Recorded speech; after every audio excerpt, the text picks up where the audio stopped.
Good morning student. હવે છેલ્લે આપણે મોલર દળ ટોપિક ની વાત કરેલી, બરાબર? મોલર દળ ની આપણે છેલ્લે વાત થયેલી. મોલ સંકલ્પના, સૂત્ર દળ, મોલર દળ આ બધાની વાત થયેલી. હવે આપણે આગળનો જે ટોપિક જોવાનું છે એ ટોપિક છે બાળકો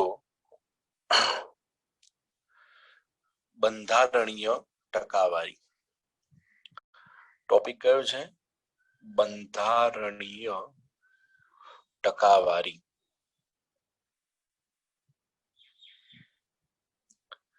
બંધારણીય ટકાવારી માટે શબ્દ બીજો વપરાય છે સંગઠનીય ટકાવારી.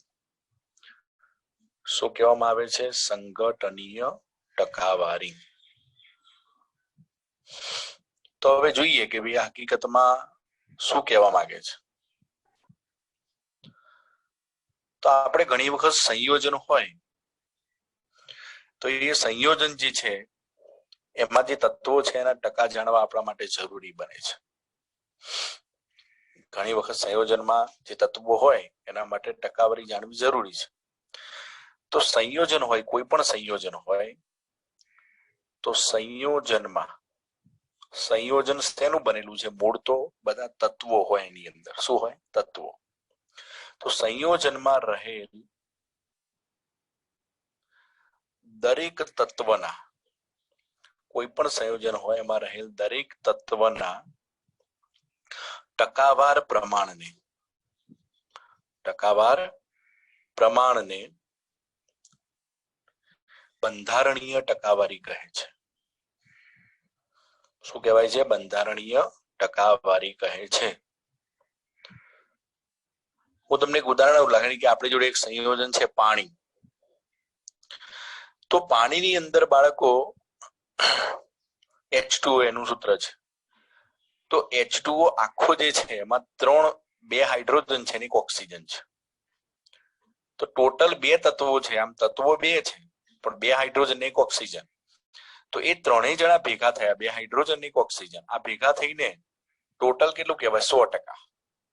તો હંમેશા યાદ રાખજો, હંમેશા ટકાવારી હોય, ટોટલ કુલ ટકાવારી હોય એનું હંમેશા 100 થાય. બરાબર? H2O તો બે H અને એક ઓક્સિજન ની ટકાવારીનો સરવાળો કરો તો 100 આવે હંમેશા. તો ટકાવારી એટલે શું? ટકાવારી એટલે હંમેશા 100 જ હોય, એટલું યાદ રાખજો. બરાબર છે? તો આમ ટકાવારીનો મતલબ 100 છે. તો હવે પહેલા તો યાદ રાખવાનું કે ભાઈ બંધારણીય ટકાવારી કોને કહેવાય? તો સંયોજનમાં રહેલા દરેક તત્વના ટકાવાર પ્રમાણને શું કહેવાય? બંધારણીય ટકાવારી. અને બંધારણીય ટકાવારીનો સરવાળો હંમેશા કેટલો થાય છે? 100 થાય છે. તો લખીશું આપણે કે સંયોજનમાં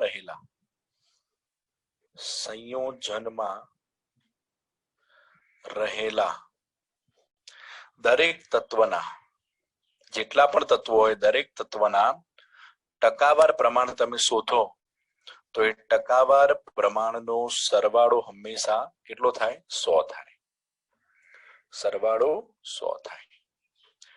તો આ બે પોઈન્ટ એની અંદર ખાસ યાદ રાખવાના છે. હવે એનું સૂત્ર શું છે? તો બંધારણીય ટકાવારી શોધવા માટેનું સૂત્ર નીચે પ્રમાણે આપણે જોઈએ.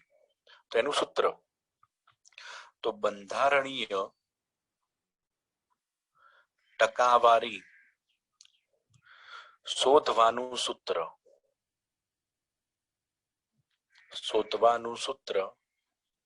નીચે પ્રમાણે છે. બસ આટલું તમારે લખવાનું. ત્રીજા ટોપિકમાં તમારે એનું સૂત્ર લખવાનું છે કે ભાઈ તત્વની દળ ટકાવારી અથવા બંધારણીય ટકાવારી જે પણ હોય એના બરાબર શું આવે? તો સંયોજનમાં તે તત્વનું દળ, સંયોજનમાં તે તત્વનું દળ છેદમાં સંયોજનનું મોલર દળ. સંયોજનનું મોલર દળ એટલે કે આણ્વીય દળ જે પણ હોય એ શોધવાનું અને ગુણ્યા તમારે શું કરવાના છે? 100 કરવાના છે. 100 ઉપર ગુણાશે. તો હવે આપણે આ ત્રણ મુદ્દા આની અંદર લખવાના, બીજું કશું લખવાની જરૂર નથી. હવે આ ત્રણ મુદ્દા લખીને સીધો આપણે એના ઉદાહરણોની વાત કરીશું કે ભાઈ એમાં ઉદાહરણની અંદર શું આપણે લઈ શકીએ. બરાબર? તો આપણે ઉદાહરણ તરીકે આપણે બાળકો પાણી લઈએ આપણે. બરાબર છે? તો ધ્યાન આપજો જરા. તો અહીંયા ઉદાહરણ તરીકે હું લઉં છું પાણી. પહેલું ઉદાહરણ તરીકે પાણી એટલે કે H2O. તો જુઓ ફરીથી એકવાર 3 મુદ્દા લખવાના થિયરીમાં. સંયોજનમાં રહેલા દરેક તત્વના ટકાવાર પ્રમાણને બંધારણીય ટકાવારી કહેવાય. સંયોજનમાં રહેલા દરેક તત્વના ટકાવાર પ્રમાણનો સરવાળો હંમેશા 100 થાય. અને પછી સૂત્ર લખો એટલે પૂરું. પછી હવે સીધું તમારું ઉદાહરણ લેવાનું છે. તો પાણી H2O માં H અને O બે જ તત્વો છે, બરાબર છે. તો H2O ની અંદર તમને ખબર છે કે H અને બે જ તત્વો છે, એટલે તમારે કોની કોની ટકાવારી શોધવાની છે પાણીમાં, બરાબર છે, હાઇડ્રોજનની અને ઓક્સિજનની. તો પાણીની અંદર પહેલા તો 2 હાઇડ્રોજન છે. કેટલા હાઇડ્રોજન છે? 2 હાઇડ્રોજન છે. તો લખીશું 2 હાઇડ્રોજન છે. તેથી હાઇડ્રોજનનું દળ, ખાલી હાઇડ્રોજનનું દળ કહું છું, 2 ગુણ્યા કેટલા આવે? 1.008 આવે. એક કોણ છે? ઓક્સિજન છે. તેથી ઓક્સિજનનું દળ કેટલું આવે? તો 1 જ છે. તો આપણે 1 જ હોય તો ઓક્સિજનનું દળ 1 એટલે 1 નું તમને ખબર જ છે કે કેટલું આવે? 16 આવે, બરાબર છે. તો આ રીતે પહેલા દળ કઈ રીતે નક્કી કરવાની ખબર પડી છે. હવે H2O નું મોલર દળ કેટલું છે તમને ખબર છે? H2O નું મોલર દળ તો 2 ગુણ્યા 1.008, 2 હાઇડ્રોજન છે તો 2 ગુણ્યા 1.008 વત્તા કેટલા આવે? 16. તો આનો જવાબ શું આવે? તો આનું તમે જવાબ લો, 16 ને 2 કેટલા થાય? 18 થાય. 18 પોઈન્ટ શું આવશે? 016. આ એક્ઝેક્ટ આવશે એનું મોલર દળ. તો હાઇડ્રોજનનું દળ, ઓક્સિજનનું દળ અને એનું મોલર દળ. હવે આપણે આ સૂત્રનો ઉપયોગ કરીએ, બરાબર છે. તો આપણે સૂત્રનો ઉપયોગ કરીએ તો અહીંયા લખીશું હાઇડ્રોજનના દળ ટકા, બરાબર છે. શું લખીશું? હાઇડ્રોજનના દળ ટકા. તો અહીંયા લખીએ હાઇડ્રોજનના કયા ટકા લેવાના છે? દળ ટકા. ચલો ઉપર જેના શોધવાના હોય એનું દળ લખવાનું. તો લખીશું સંયોજનમાં હાઇડ્રોજનનું દળ, બરાબર છે. શું લખીશું? સંયોજનમાં હાઇડ્રોજનનું દળ.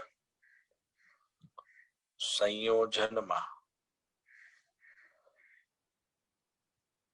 હાઇડ્રોજનનું દળ છેદમાં પાણીનું મોલર દળ. સંયોજન કોણ છે? પાણી. તો પાણીનું મોલર દળ, અથવા ઉપર પણ એવું લખાય પાણીમાં હાઇડ્રોજનનું દળ ગુણ્યા 100. ચલો કેટલું થાય છે? 2 ગુણ્યા 1.008, બરાબર છે. 2 ગુણ્યા 1.008 છેદમાં મોલર દળ કેટલું છે? 18.016 અને ગુણ્યા શું કરવાના? 100 કરવાના. તો આવી રીતે આપણને સૌથી પહેલા પ્રાપ્ત થશે, બરાબર. 18.016 ને 18.02 પણ તમે લખી શકો, બરાબર છે. લમસમ એમાઉન્ટ તમે 18.02 અહીંયા લખી શકો. તો આપણે અહીંયા લમસમ તરીકે 18.02 લખી શકીએ. તો અહીંયા હું પણ 18.0 કેટલા કરી નાખું? 2, બરાબર છે. એ યાદ રાખજો. ચલો હવે આનો ગુણાકાર ભાગાકાર કરશો તો જવાબ કેટલો મળે? તો અહીંયા તમને જવાબ મળશે 11.18%. તો આમ હાઇડ્રોજનના દળ ટકા કેટલા આવ્યા? 11.18%, બરાબર છે. હવે કોના શોધવા છે? ઓક્સિજનના દળ ટકા. ઓક્સિજનના દળ ટકા. તો લખીશું કે પાણીમાં ઓક્સિજનનું દળ, સંયોજનમાં લખો તો એ ચાલે, પાણીમાં લખો તો એ ચાલે, ગુણ્યા 100 અહીંયા પહેલા કરી દઉં છું, છેદમાં પાણીનું શું લેવાનું? મોલર દળ. ચલો પાણીમાં ઓક્સિજનનું દળ કેટલું છે? 16. છેદમાં કેટલા છે? 18.02 અને ગુણ્યા કેટલા લેવાના? 100. તો આનું તમે કરશો તો આનો એક્ઝેક્ટલી જવાબ આપણને કેટલો મળે? તો 88.79%, બરાબર. તો આવી રીતે આપણને પ્રાપ્ત થાય છે. તો તમને ખબર પડવી જોઈએ કે ભાઈ આ ખરેખર કેવી રીતે જવાબ મળે. આ બંનેનો સરવાળો જે છે એ કરવામાં આવે તો 100% અથવા એની નજીકમાં રહેવું જોઈએ. એક્ઝેક્ટ 100% ના પણ આવે. દાખલા 11.18 અને 88.79 કરીએ તો 8 ને 8 16 ને 1 17 આવ્યો, બરાબર છે. 1 કેટલો આવશે 99.97 તો ચાલે, બરાબર છે, નજીકમાં આવે છે. તો આવી રીતે ટકાવારી શોધવાની આવે. બીજું ઉદાહરણ તમને જે આપેલું છે એ છે ઇથેનોલ નું ઉદાહરણ. કોનું છે? ઇથેનોલ. હવે ઇથેનોલ નું સૂત્ર આવડવું જોઈએ આપણને, C2H5OH. ચલો હવે અહીંયા જુઓ, ધ્યાન આપજો બરાબર. સૌથી પહેલા સી પરમાણુ કેટલો છે આપણે એ જોવાનું, બરાબર છે. તો સી નું મોલર દળ ને બધાનું મોલર દળ ખબર હોવી જોઈએ આપણને, બરાબર છે. તો સી પરમાણુ, હવે આપણી જોડે કેટલા અહીંયા કાર્બન છે? 2. તો 2 કાર્બન નું મોલર દળ, બરાબર છે. કાર્બન 2 છે તો 2 ગુણ્યા એક્ઝેક્ટલી આપણે લખીશું 12.01. તો અહીંયા શું આવશે? 24.02. બરાબર છે. ચલો એના પછી હાઇડ્રોજન કેટલા છે જુઓ, 5 ને 1 6. તો 6 હાઇડ્રોજન નું મોલર દળ. તો 6 ગુણ્યા, બરાબર છે, 6 ગુણ્યા આપણે કરવા પડે 1.008. 1.008. તો આનું કેટલું આવશે? તો આનો આવશે 6.048. બરાબર છે. એના પછી કોણ છે? ઓક્સિજન.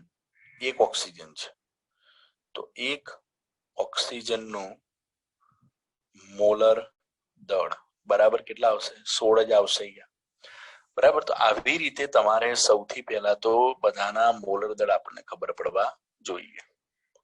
હવે C2H5OH નું મોલર દળ કેટલું આવે? બરાબર છે. ઇથેનોલ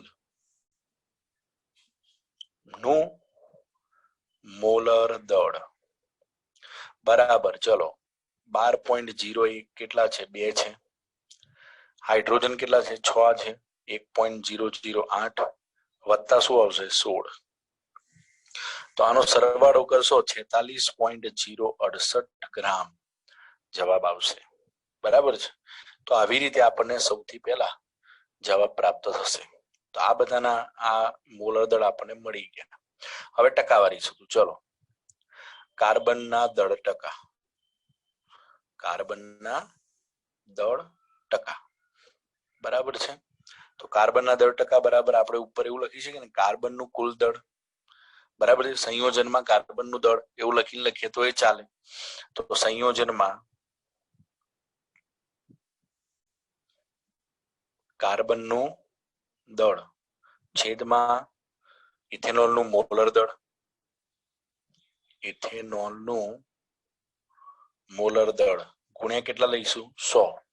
ચલો, કાર્બનનું દળ તો 24.02 છેદમાં આવશે 46.068 ગુણ્યા 100.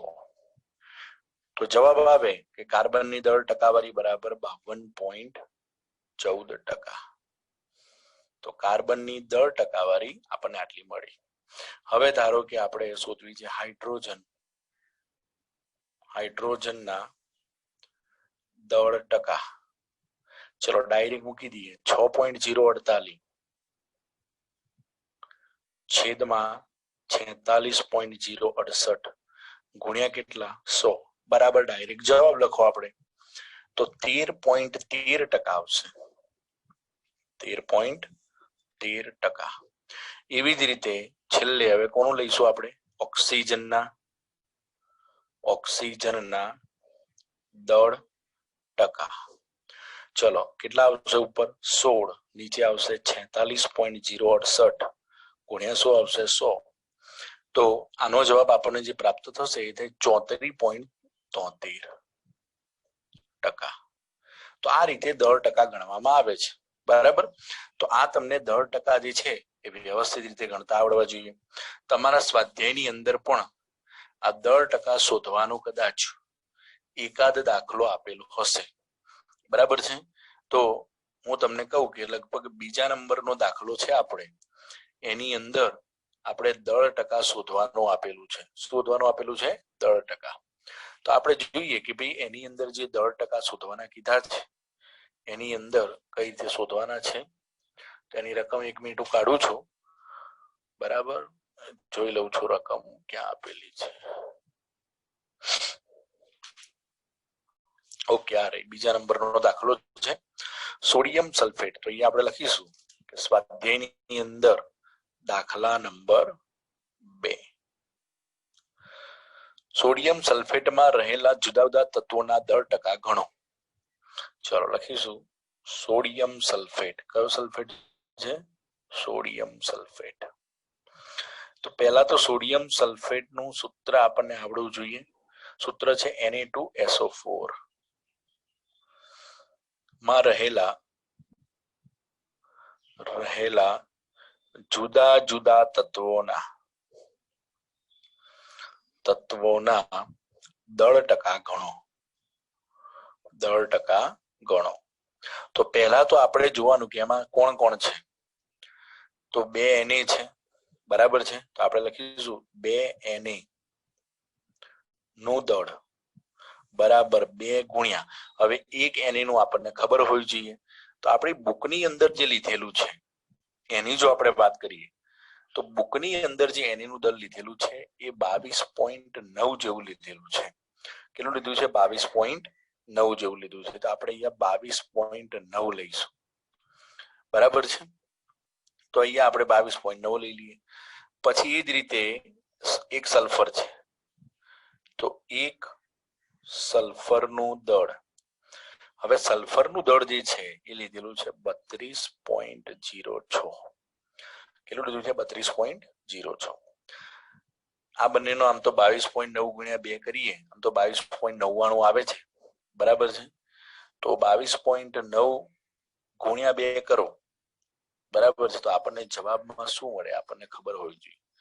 45.98 જેવું મળે છે. કેટલું મળે છે? 45.98 જેવું. તો એના પછી આપણે જોઈએ ઓક્સિજન કેટલા છે? 4 ઓક્સિજનનું દળ. ચલો 4 ઓક્સિજનનું દળ એટલે 4 ગુણ્યા શું કરવા પડે? 16 કરવા પડે. હવે આ બધાની વાત કરીએ તો આ બધાનું આપણે મોલર દળ હવે જોવાનું. Na2SO4 નું કયું દળ? મોલર દળ. આ બધાનો સરવાળો કરો, બરાબર છે. તો 2 અને 22.9 લો અથવા 99 લો તો એ ચાલશે, બરાબર છે. પ્લસ એક સલ્ફર છે તો 32.06 અને 4 ઓક્સિજન છે. તો આ બધાનો જ્યારે સરવાળો કરવામાં આવે ત્યારે 142.04 આપણને પ્રાપ્ત થશે. તો આ મળી ગયું આપણને મોલર દળ. હવે આપણે દરેકની ટકાવારી શોધીએ. તો સોડિયમના દળ ટકા, બરાબર છે. તો ઉપર શું લઈશું? સોડિયમનું મોલર દળ, બરાબર છે. અથવા સંયોજનમાંથી તત્વોનું એકવાર સૂત્ર તમારે લખવું પડશે, બરાબર છે. એકવાર લખી નાખવાનું. સંયોજનમાં Na નું દળ છેદમાં સંયોજનનું અથવા Na2SO4 નું લખો તો એ ચાલે, મોલર દળ. એકવાર સૂત્ર લખવાનું. ચલો Na નું દળ 2 ગુણ્યા 22.9 લખો અથવા 99 લખો તો એ ચાલશે. મોલર દળ 142.04 અને ગુણ્યા કેટલા આવશે? 100. તો આનો જે જવાબ આપણને પ્રાપ્ત થશે એ મળે છે 32.37%. બરાબર. હવે બીજામાં સૂત્ર લખવાની જરૂર નથી. દાખલા તરીકે સલ્ફર તો સલ્ફરના દળ ટકા, બરાબર. ચલો સલ્ફર કેટલું છે? 32.06, બરાબર. છેદમાં 142.04 કરો, ગુણ્યા શું કર દો? 100 કર દો. સીધો આપણને જવાબ મળશે 22.57%. તો આવી ગયું સલ્ફર. હવે કોણ બાકી રહ્યું? ઓક્સિજન. દાખલા તરીકે O ના દળ ટકા. ચલો શું આવશે? 4 ગુણ્યા 16 છેદમાં 142.04 અને ગુણ્યા કેટલા લખો? 100. સીધો જવાબ પ્રાપ્ત થશે 45.06%. તો આવી રીતે સ્વાધ્યાયની અંદર જે દાખલો આપેલો છે એની પણ આપણે વાત કરી. તો દળ ટકા ગણવાના દાખલા એટલા બધા હાર્ડ છે નહીં બાળકો, સરળ દાખલા છે, બરાબર. તો તમને આવડે એવા છે, એમાં કઈ એટલું બધું હાર્ડ આપેલું છે નહીં. તો દરેકને આ દળ ટકા જે ગણવાના આપેલા છે એ દરેકને ફાવશે એવું માની લઉં છું. હવે આપણે આગળ જોઈશું હવે કે ભાઈ ટોપિક જે આવે છે એ આ દળ ટકાવારીનો ટોપિક અહીંયા પૂરો થયો. તો હવે આપણે આગળનો જે ટોપિક શોધવાનું છે, બરાબર છે, એના તરફ આપણે પ્રયાણ કરીશું. તો આગળનો ટોપિક છે આણ્વીય સૂત્ર જે હોય. આપણે અણુસૂત્ર ભણી ગયા, આણ્વીય સૂત્ર આપણને ખબર છે. તો આણ્વીય સૂત્ર અને એમાંથી પછી પ્રમાણ સૂચક સૂત્ર જે છે એ મેળવવાનું કઈ રીતે, બરાબર છે, એ આપણે જોવાનું છે. તો બહુ થિયરી લેવલ નાનકડું છે, પણ એનો દાખલા જે આવે છે એ થોડા ધ્યાનમાં રાખવું પડશે. તો આપણે લખીશું પ્રમાણ સૂચક સૂત્ર અને આણ્વીય સૂત્ર, બરાબર છે. પ્રમાણ સૂચક સૂત્ર અને આણ્વીય સૂત્ર.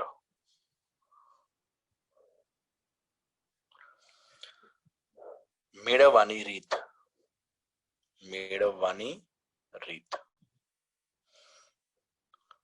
હવે આ પ્રમાણ સૂચક સૂત્ર અને આણ્વીય સૂત્ર મેળવવાની જે રીત છે એ શેના ઉપરથી મેળવવાની છે? દળની ટકાવારી ઉપરથી. શેના ઉપરથી મેળવવામાં આવે છે? દળની ટકાવારી ઉપરથી મેળવવામાં આવે છે. તો અહીંયા આપણે લખીએ દળની ટકાવારી પરથી. કોના ઉપરથી? દળની ટકાવારી પરથી સૂત્ર મેળવવાની રીત. તો આ કોના ઉપરથી મેળવવાનું છે? દળની ટકાવારી પરથી. આ લખું છું ખાલી, દળની ટકાવારી પરથી, બરાબર છે. આ ધ્યાન રાખજો કે આપણે કેમ લખેલું છે મેં. તો આપણે સમજીએ પહેલા કે ભાઈ પ્રમાણ સૂચક સૂત્ર કોને કહેવાય અને આણ્વીય સૂત્ર કોને કહેવાય. તો પહેલા તો પ્રમાણ સૂચક સૂત્ર કોને કહેવાય? તો પ્રમાણ સૂચક સૂત્ર જે છે એ શું છે પહેલા એ સમજીએ. તો પ્રમાણ સૂચક સૂત્ર એ ફક્ત કોઈ સંયોજન આપેલું હોય, સંયોજનમાં તમને પ્રમાણ જણાવે છે. શું જણાવે છે? પ્રમાણ. સંયોજનમાં રહેલા જુદા જુદા પરમાણુઓની પૂર્ણ સંખ્યા બતાવે છે. સૂત્ર સંયોજનમાં રહેલા, સંયોજન શેનું બનેલું હોય? તો તત્વના. રહેલા જુદા જુદા પરમાણુઓની પૂર્ણ સંખ્યા બતાવે છે. કઈ સંખ્યા બતાવે છે? પૂર્ણ સંખ્યાનો સરળ ગુણોત્તર દર્શાવે છે. સંખ્યાનો સરળ ગુણોત્તર દર્શાવે છે. એટલે આમાં પૂર્ણ સંખ્યા જોઈએ. પણ આણ્વીય સૂત્ર એ શું છે હવે એ સમજીએ. તો આણ્વીય સૂત્ર કોને કહેવાય? તો આણ્વીય સૂત્ર એ, પછી સમજાવું છું તમને. આણ્વીય સૂત્ર એ શું છે? તો એ સંયોજનના અણુમાં રહેલા, સંયોજનના અણુમાં રહેલા જુદા જુદા પ્રકારના, જુદા જુદા પ્રકારના અણુઓની ચોક્કસ સંખ્યા દર્શાવે છે. બરાબર છે. આપણે અણુઓ કરતા શું લખીશું? પરમાણુઓની ચોક્કસ સંખ્યા દર્શાવે છે.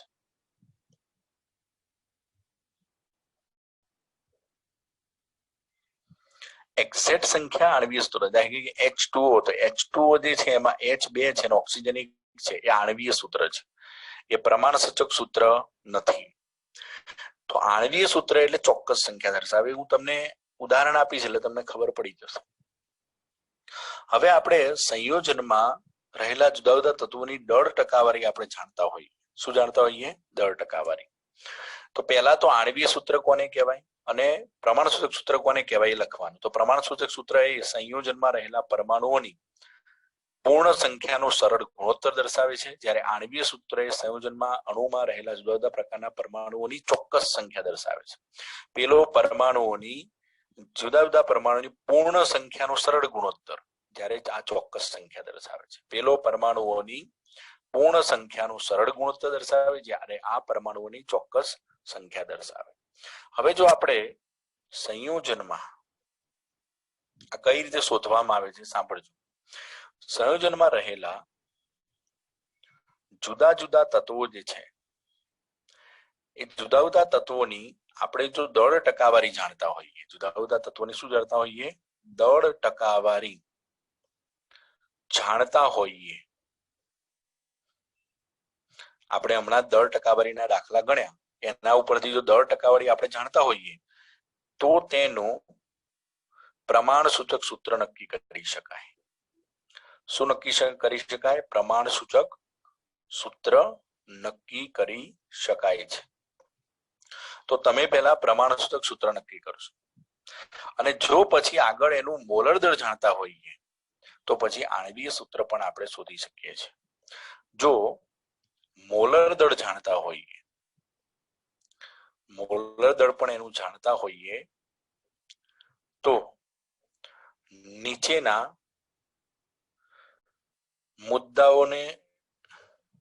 મુદ્દાઓ પ્રમાણે આણ્વીય સૂત્ર જે છે એ આણ્વીય સૂત્ર પણ આપણે મેળવી શકીએ છીએ. બરાબર છે? નીચેના મુદ્દાઓ પ્રમાણે આણ્વીય સૂત્ર પણ મેળવી શકીએ છીએ. તો ખાલી તમારી જોડે દળ ટકાવારી હોય તો એના ઉપરથી, અને મોલર દળ હોય તો પ્રમાણ સૂચક સૂત્ર, અને તમે બને તો પહેલો મુદ્દો શું છે? પહેલો મુદ્દો શું છે એનો? પહેલો મુદ્દો છે દળ ટકાને ગ્રામમાં ફેરવવા. દળ ટકાને શેમાં ફેરવવા? ગ્રામમાં ફેરવવા. તો પહેલા દળ ટકાને તમારે ગ્રામમાં ફેરવી નાખવાના છે. બીજું, એના પછી તમારે બીજું દરેક તત્વને મોલ સંખ્યામાં ફેરવો. એટલે પછી તમારે એની મોલ સંખ્યા લેવાની. મોલ સંખ્યામાં ફેરવો. એના પછી ત્રીજા મુદ્દામાં શું કરવાનું છે તમારે? તો મોલ સંખ્યાને સૌથી નાની સંખ્યા વડે ભાગાકાર કરો.